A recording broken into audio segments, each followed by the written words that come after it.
Selamat datang kembali. Di kesempatan kali ini kita akan membahas tentang jalur evakuasi dalam bentuk RAM di dalam bangunan rumah sakit.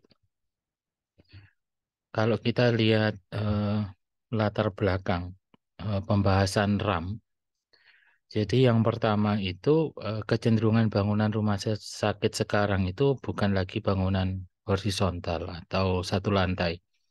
Namun kecenderungan rumah sakit sekarang itu karena ada keterbatasan lahan, maka rumah sakit membangun menggunakan konsep bangunan yang bertingkat.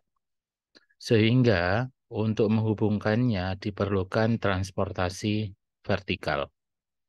Nah, hal ini banyak dilakukan karena memang rumah sakit ada kendala pada perluasan lahan. Namun demikian apabila kita membangun jaringan transportasi yang bertingkat menggunakan RAM, RAM itu memerlukan biaya yang sangat besar, jenis konstruksi, dan juga lahan yang luas. Nah, pada ketentuan yang baru, yaitu Peraturan Menteri Kesehatan Nomor 40 Tahun 2022 tentang persyaratan teknis bangunan, prasarana, dan peralatan kesehatan rumah sakit, ada beberapa hal yang disampaikan berkaitan dengan fungsi RAM di rumah sakit. Jadi fungsi RAM di rumah sakit yang pertama itu adalah berkaitan dengan sarana evakuasi bangunan. Sarana evakuasi ini adalah suatu jalan lintasan yang terus-menerus dan tidak terhambat dari titik manapun di dalam bangunan gedung menuju kepada jalan, halaman, lapangan, atau ruangan terbuka lainnya. Nah, sarana evakuasi ini dapat mencakup jalur perjalanan vertikal atau horizontal, artinya transportasi vertikal dan horizontal, kemudian ruang, pintu, lorong, koridor, balkon, kemudian ramp, tangga, lobi, kemudian eskalator, lapangan, dan halaman. Sarana evakuasi itu terdiri dari 3 jenis utama, yaitu akses untuk keluar, kemudian jalan untuk keluar, kemudian akses untuk pelepasan atau exit discharge. Nah, di dalam Peraturan Menteri Kesehatan Nomor 40 Tahun 2022, persyaratan teknis mengenai sarana evakuasi ini mesti mengacu pada peraturan perundang-undangan. Jadi berkaitan dengan sarana evakuasi ini, kita akan lihat pada peraturan tentang pembangunan gedung. Nah, sarana evakuasi itu perlu dilengkapi dengan sarana pendukung lainnya, misalkan rencana evakuasi. Pada setiap lantai itu ada denah yang menunjukkan posisi dan arah untuk evakuasi. Yang kedua adalah sistem peringatan bahaya, misalkan alarm, kemudian pencahayaan exit dan tanda arah. Jadi apabila listrik rumah sakit mati, itu ada sistem listrik yang bisa menghidupkan petunjuk arah untuk kemudian menuju jalan keluar terdekat. Kemudian area untuk tempat berlindung, kemudian titik berkumpul, ini biasanya di area terbuka di depan rumah sakit, dapat di belakang rumah sakit. Kemudian lift kebakaran. Lift kebakaran itu lift yang digunakan untuk melakukan proses transportasi vertikal apabila terjadi kebakaran. Sistem transportasi di dalam gedung itu di dalam ketentuannya di Permenkes 40 tahun 2022 itu ada 4. Yang pertama lift atau elevator, yang kedua tangga, yang ketiga adalah RAM, dan yang keempat adalah pneumatik tube. Nah, di dalam ketentuan berkaitan dengan bangunan gedung, ketentuan baru bisa kita temukan pada Peraturan Pemerintah Nomor 14 Tahun 2021. Ini tentang Peraturan Pelaksana Undang-Undang Nomor 28 Tahun 2022 tentang bangunan gedung. Di pasal 49 disebutkan bahwasanya memang setiap gedung bertingkat harus memenuhi ketentuan untuk kemudahan hubungan vertikal antar lantai, berupa tersedianya sarana untuk memudahkan hubungan vertikal antar lantai. Jadi ada sarananya. Dikatakan sarananya itu meliputi nomor 1 tangga, nomor 2 itu RAM, yang ketiga lift, kemudian 4 lift tangga, yang kelima itu tangga berjalan atau eskalator, dan lantai berjalan atau moving wall. Nah, pemenuhan kebutuhan hubungan vertikal antar lantai itu harus memperhatikan jenis, jumlah, ukuran, dan konstruksi sarana transportasi vertikal. Kemudian fungsi dan luas bangunan gedung, kemudian jumlah pengguna dan pengunjung, dan yang terakhir adalah keselamatan pengguna dan pengunjung. Jadi sarana vertikal, mulai dari tangga sampai dengan lantai berjalan itu disesuaikan dengan jenis gedung, sehingga tidak semua harus dilengkapi. Jadi ada konsep kesesuaiannya. Nah, di dalam mencari proses kesesuaiannya di dalam pembangunan rumah sakit, proses pembangunan rumah sakit selalu dimulai dengan studi kelayakan. Setelah itu master plan. Di dalam master plan itu kemudian ada rencana pembuatan RAM. Kemudian didetail dengan DED. Nah, di DED kemudian itu detail ukuran RAM dan lain sebagainya. Nah, tentang fungsi dan kebutuhan RAM itu akan kemudian dikaji terlebih dahulu sebelum proses pembangunan itu dilaksanakan. Kalau kita lihat definisi RAM berdasarkan Peraturan Menteri PUPR, RAM itu didefinisikan sebagai jalur sirkulasi yang memiliki bidang dengan kemiringan dan lebar tertentu untuk memudahkan akses antar lantai bagi penyandang disabilitas atau pengguna maupun pengunjung bangunan gedung. Jadi RAM itu fungsinya untuk transportasi vertikal, terutama untuk disabilitas. Dapat juga sebagai transportasi vertikal ketika terjadi evakuasi bencana.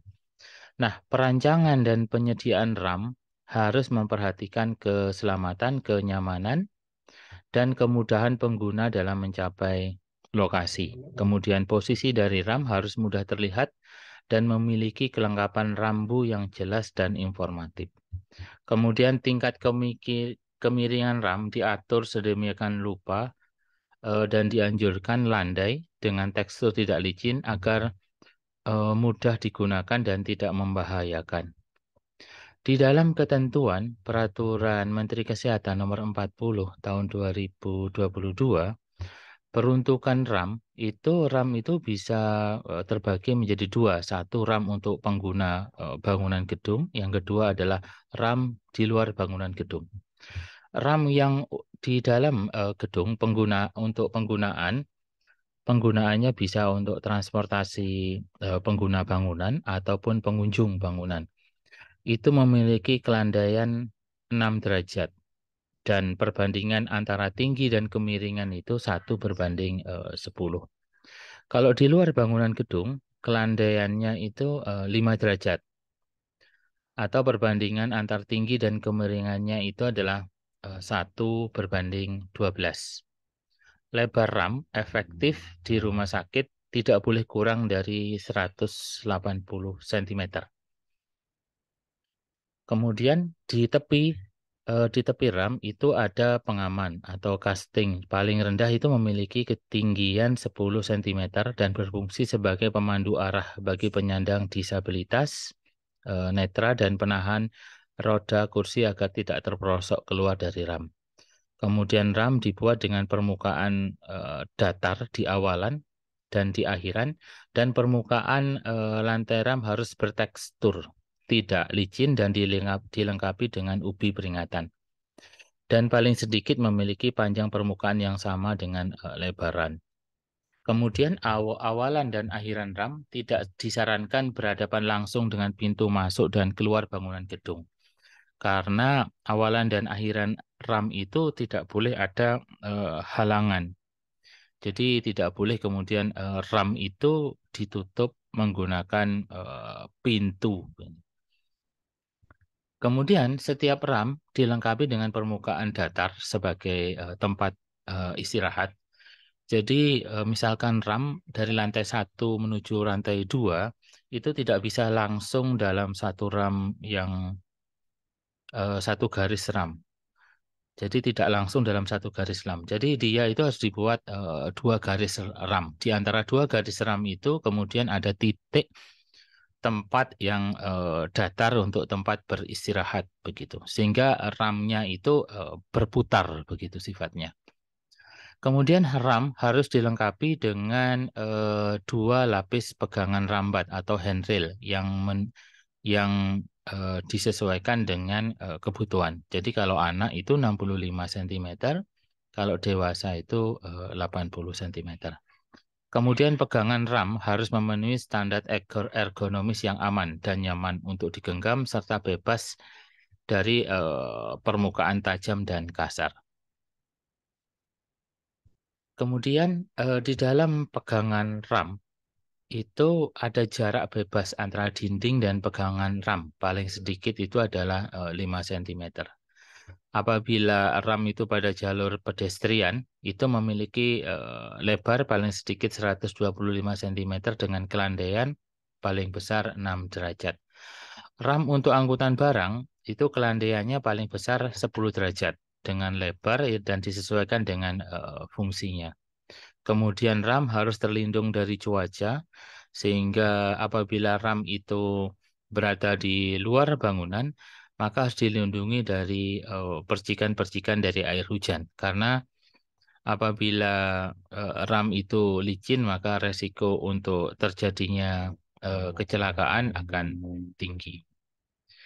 Kemudian yang kedua itu adalah kita membahas tentang lift atau elevator.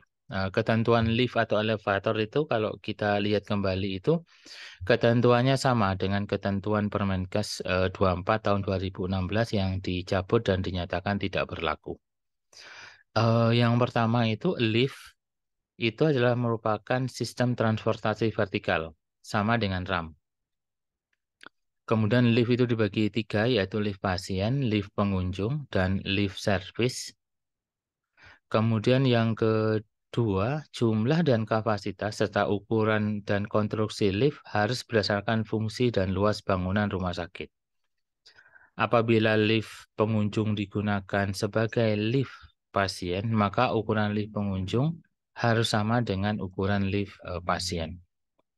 Kemudian setiap bangunan rumah sakit harus memiliki lift khusus kebakaran yang dimulai dari lantai dasar bangunan sampai dengan lantai atas. Jadi apabila rumah sakit menggunakan transportasi vertikal berupa lift, maka lift sendiri itu baik itu lift pasien, lift pengunjung, ataupun lift service, salah satunya itu dapat digunakan sebagai lift khusus kebakaran. Sehingga sistem kelistrikannya sendiri itu memiliki sistem kelistrikan yang mandiri atau pada saat kebakaran, sistem kelistrikan itu masih berfungsi di lift atau elevator tersebut. Apabila rumah sakit tidak memiliki lift khusus kebakaran, maka lift pasien, lift pengunjung, atau lift service dapat diatur pengoperasiannya sehingga dalam keadaan darurat itu masih digunakan oleh petugas kebakaran. Nah, persyaratan ini harus sesuai dengan peraturan perundang-undangan, yaitu peraturan pemerintah berkaitan dengan bangunan gedung. Jadi demikian informasi penjelasan tentang RAM di dalam Peraturan Menteri Kesehatan Nomor 40 Tahun 2022. Jadi yang dapat kita simpulkan bahwasanya RAM itu adalah bagian dari transportasi vertikal rumah sakit. Transportasi vertikal rumah sakit tidak hanya RAM, tetapi di sana ada elevator, kemudian ada tangga, kemudian dan RAM itu sendiri.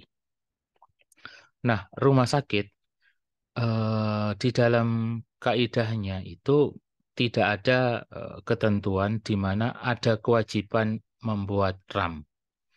Yang ada di dalam rumah sakit adalah kewajiban membuat sarana transportasi vertikal. Sehingga RAM itu bisa digantikan dengan penggunaan lift. Lift itu sendiri apabila digunakan, maka kewajiban lift itu membuat lift itu ada dua. Lift yang kemudian mampu sebagai lift kebakaran dan lift itu yang memang tidak digunakan sebagai lift kebakaran. Kewajiban rumah sakit adalah menyediakan lift untuk kebakaran, sehingga pada saat saat terjadinya kebakaran, lift tersebut masih bisa beroperasi, sehingga nanti proses pemadaman api untuk kemudian menuju kepada bangunan vertikal di atasnya itu dapat menggunakan lift kebakaran. Sedangkan bagaimana untuk RAM sendiri? Jadi pembuatan RAM itu sudutnya itu harus dibuat landai sesuai dengan ketentuan. Kemudian apabila lift itu menuju ke lantai RAM menuju ke lantai 2, maka di pertengahannya itu harus ada tempat istirahat berupa apa itu namanya area yang datar. Satu area datar atau dua area datar, sehingga nanti RAM itu bisa efektif digunakan. Jadi terima kasih. Jadi itu penjelasan singkat tentang RAM di dalam bangunan rumah sakit. Semoga bermanfaat. Sampai bertemu pada kesempatan berikutnya.